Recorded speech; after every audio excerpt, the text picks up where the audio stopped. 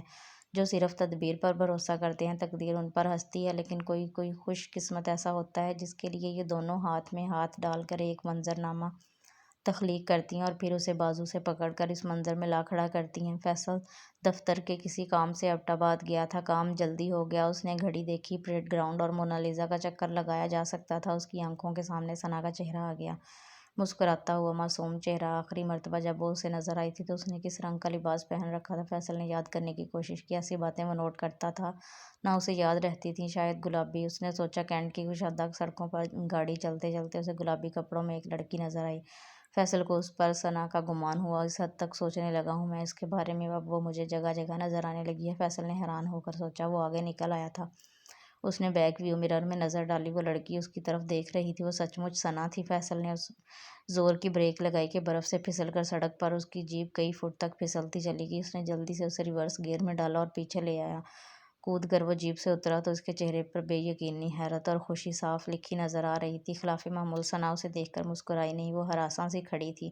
اس کی گاڑی درخت سے بری طرح ٹکرا گئی تھی، وہ بونٹ انجن بھی دھنس گیا تھا۔ وہ بے بسی سے اس کے پاس کھڑی اسے دیکھ رہی تھی۔ ہاتھ میں موبائل فون تھا جو ڈیڈ لگ رہا تھا۔ یہ وہی منظر تھا جسے دیکھ کر فیصل کی تمام حسیات بیدار ہو جاتی تھیں۔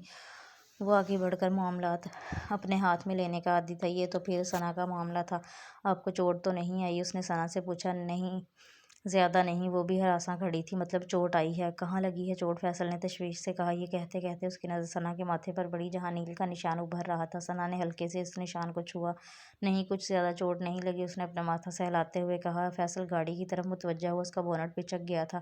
کیسے ہوا ایکسیڈنٹ؟ اس نے تشویش سے پوچھا۔ موٹر سائیکل کو بچاتے بچاتے شاید میں ٹھیک طرح بریک نہیں لگا سکی، اس نے تفصیل بتاتے ہوئے کہا۔ نہیں، آپ کا قصور نہیں، آج کل سڑکوں پر پھسلن ہے، برف باری کے بعد اس طرح کے ایکسیڈنٹ ہو جاتے ہیں۔ فیصل نے تسلی دی۔ وہ خاموش رہی۔ آپ نے اسے سٹارٹ کرنے کی کوشش کی؟ فیصل نے پوچھا۔ جی، لیکن سٹارٹ نہیں ہو رہی، اس نے فکر مندی سے کہا۔ میں کوشش کرتا ہوں، چابی دیجیے، اس نے آگے بڑھتے ہوئے کہا تو ثنا نے چابی اس کی طرف بڑھا دی۔ جب فیصل اس کے ہاتھ سے چابی لے رہا تھا تو اس کا دل چاہا وہ ہمیشہ سے اسی طرح کھڑی اس کی طرف چابی بڑھاتی رہے اور اسے چابی لیتا رہے۔ حد ہو گئی، یہی ہے تیرے رومانس کی انتہا فیصل، اس نے اپنے آپ کو ڈانٹا۔ اس سوال کے جواب میں اس کے ذہن نے اسے کئی منظر دکھانے شروع کیے جن میں نہ گاڑی تھی، نہ چابی اور نہ قریشی صاحب۔ وہ منہ پھیر کر مسکرایا اور گاڑی میں بیٹھ گیا۔ ساتھ والی سیٹ پر ثنا کا پرس پڑا تھا اور ایک اسکیچ بک جو شاید جھٹکا لگنے سے کھل گئی تھی۔ فیصل نے اس کے دونوں صفحات پر آنکھیں دیکھی، سبز آنکھیں، اس کی اپنی آنکھیں۔ وہ دم بخود رہ گیا۔ وہ جانتا تھا وہ اسے پسند کرتی ہے، مگر اس حد تک وہ آج تک اس کی مسکراہٹ کو، اس کی چمکتی آنکھوں کو، اس کی خوش مزاجی کو پسندیدگی پر محمول کرتا آیا تھا۔ اس نے یہ فرض کر لیا تھا کہ مرد ہونے کے ناطے اس کی پسندیدگی زیادہ شدت رکھتی ہے اور ثنا تک اس کی محبت کی آنچ نہیں پہنچ پائی۔ لیکن یہ آنکھیں، اس نے ہاتھ بڑھا کر اسکیچ بک کا صفحہ، اگلے دونوں صفحے بھی آنکھوں سے بھرے تھے۔ جس جوش سے فیصل نے گاڑی سٹارٹ کی، اصولاً اسے سٹارٹ ہو جانا چاہیے تھا، مگر افسوس کہ گاڑی پانی بیٹری سے چلتی ہے، فیصل کے دل سے نہیں۔ اگر وہ اس کے انجن میں اپنا دل فٹ کر سکتا تو سڑکوں پر دوڑنا شروع ہو جاتا۔ ایک طرف رہا، وہ اڑنے لگی۔ 2-3 مرتبہ کوشش کرنے کے بعد وہ گاڑی سے نکل آیا۔ ہو گیا ہے، اس نے اپنی خوشی چھپاتے۔ ڈیمیج لگتا ہے انجن،